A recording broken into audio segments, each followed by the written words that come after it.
Video kali ini gue akan membagikan skema box NTX TTS215 yang terinspirasi dari skema box TTS yang umum digunakan. Skema ini dikhususkan untuk transducer speaker JIC dengan tipe LS15100. Kita mulai dari ukuran transducer speakernya. Untuk diameter lubang pada box, ini ukurannya 359 mm, ukuran magnetnya 218 mm, ukuran total dari magnet hingga gasket 179 mm, ketebalan gasket 11 mm, ukuran antara baut 373 mm, ukuran terluarnya 389 mm. Dan mungkin masih ada istilah yang salah dari cara penyebutannya, dan di waktu berikutnya akan terus gua coba untuk perbaiki. Sekarang kita beralih ke spesifikasi teknis dan TS parameternya.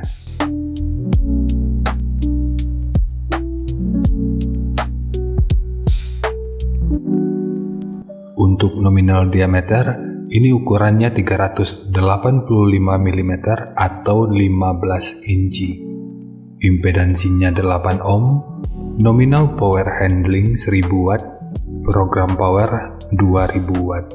Jika lu masih ragu dengan perbedaan antara nominal power handling dengan program power ini udah pernah gua bahas pada video yang akan gua selipin pada pojok kanan atas video ini, atau nanti bisa juga dicek pada kolom deskripsi.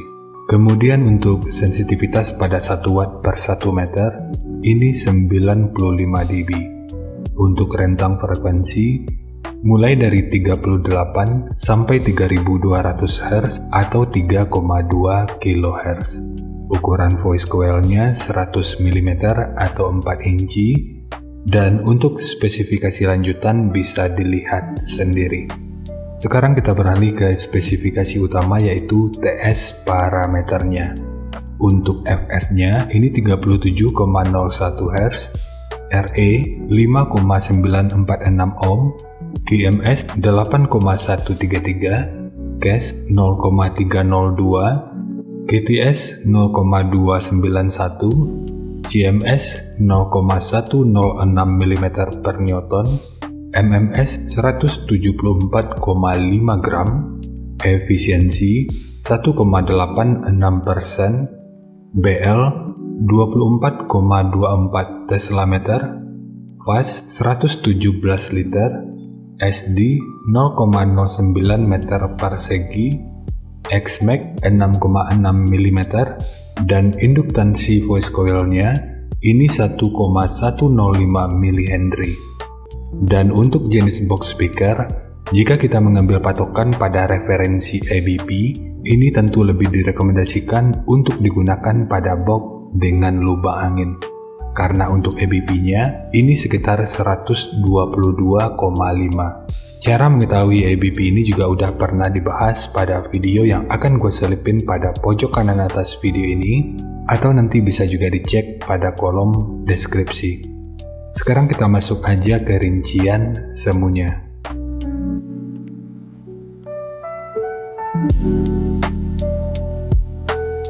Untuk rincian semu, poin yang gua gunakan di sini adalah 1000 watt pada minimum impedansi 6 ohm untuk setiap speakernya.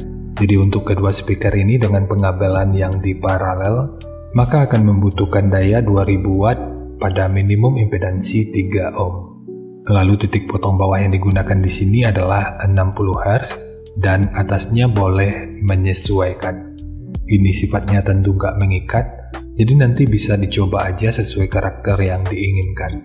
Dan untuk slope, nanti juga boleh menyesuaikan. Kemudian untuk puncak SPL-nya, ini diperkirakan mencapai sekitar 127 desibel. Dan untuk kedua speaker ini akan menjadi sekitar 133 desibel. Dan harap diingat, semua ini merupakan rincian semu, jadi bisa lebih baik atau bisa aja lebih buruk dari yang diperkirakan. Karena efisiensi akhirnya itu juga akan dipengaruhi oleh beberapa faktor, Apakah itu kerapian dan kepresisian dari pembuatan box, kualitas bahan, hingga equipment yang digunakan? Sebelum melanjutkan, harap baca deskripsi video karena ada beberapa informasi tambahan terkait bahasan yang ada pada video ini.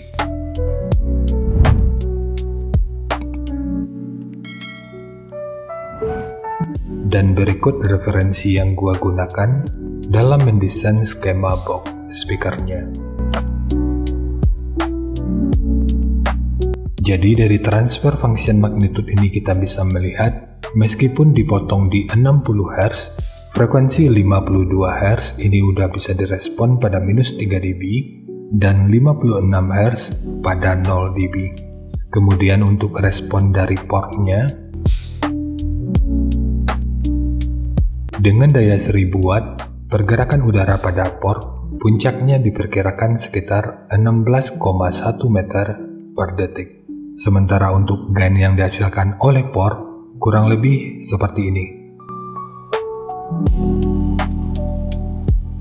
Jadi secara teori, untuk port utama, ini akan membantu dalam merespon frekuensi bawah hingga sekitar 46 Hz pada minus 3 dB.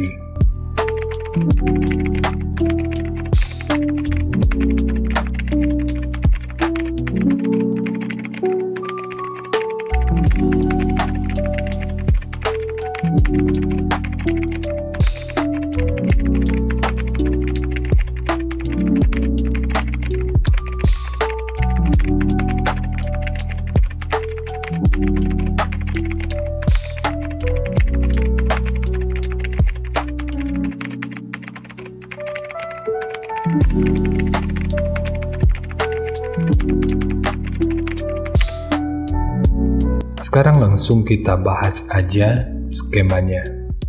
Untuk multiplex, ini menggunakan multiplex dengan ketebalan 18 mili. Kita mulai dari tinggi, jadi tinggi box ini adalah 450 mili, panjang ke belakang 760 mili, kemudian lebarnya 1000 mili. Jadi yang perlu diingat, ketiga poin ini merupakan ukuran terluarnya. Sekarang kita beralih ke ukuran internalnya. Untuk port, ukuran portnya adalah 120 mili.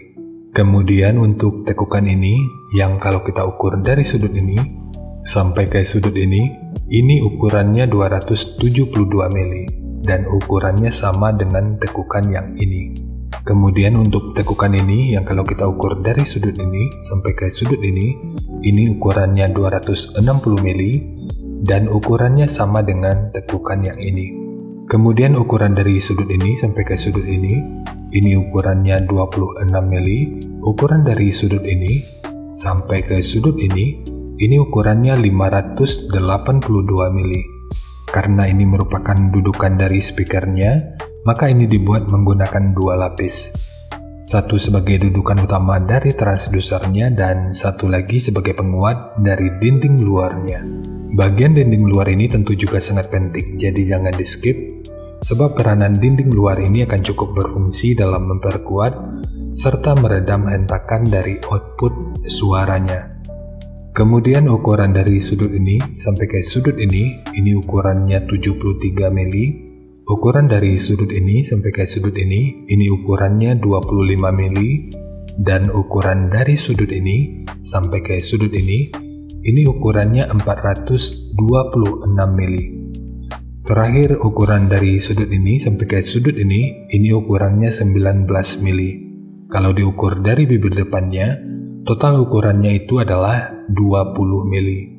Jadi untuk pemasangannya di sini dikurangi 1 mili sebagai wadah dari dudukan ram speakernya. Jadi nanti tinggal disesuaikan aja dengan ketebalan ram speaker yang akan digunakan. Kemudian untuk penguatan yang biasanya ada di sini, ini sengaja gua hilangkan karena pada dasarnya ini sifatnya hanya opsional aja. Jadi kalau memang dibutuhkan, silahkan ditambahkan. Namun jika ditambahkan, sedapat mungkin bagian terdalamnya ini di trimmer atau di rotor. Sementara untuk handle, jika lu ingin menggunakan handle triplek seperti ini, akan lebih baik jika sudut luar dan dalamnya dibentuk seperti ini. Ini bertujuan untuk menjaga aerodinamikanya. Jadi nanti tinggal lo custom aja sesuai kebutuhannya. Jadi segitu aja untuk skema dari box NTX TTS215 khususnya untuk transducer speaker JC dengan tipe LS15100. Jika nanti lo punya link review dan video cek soundnya, silahkan bagikan aja pada kolom komentar agar bisa dijadikan referensi juga buat teman-teman yang lainnya. Terima kasih untuk lu yang udah nonton sampai detik ini. Bagaimana tanggapannya atas bahasan kita kali ini? Sampaikan aja pada kolom komentar, biar kita sama-sama bisa belajar agar lebih baik lagi.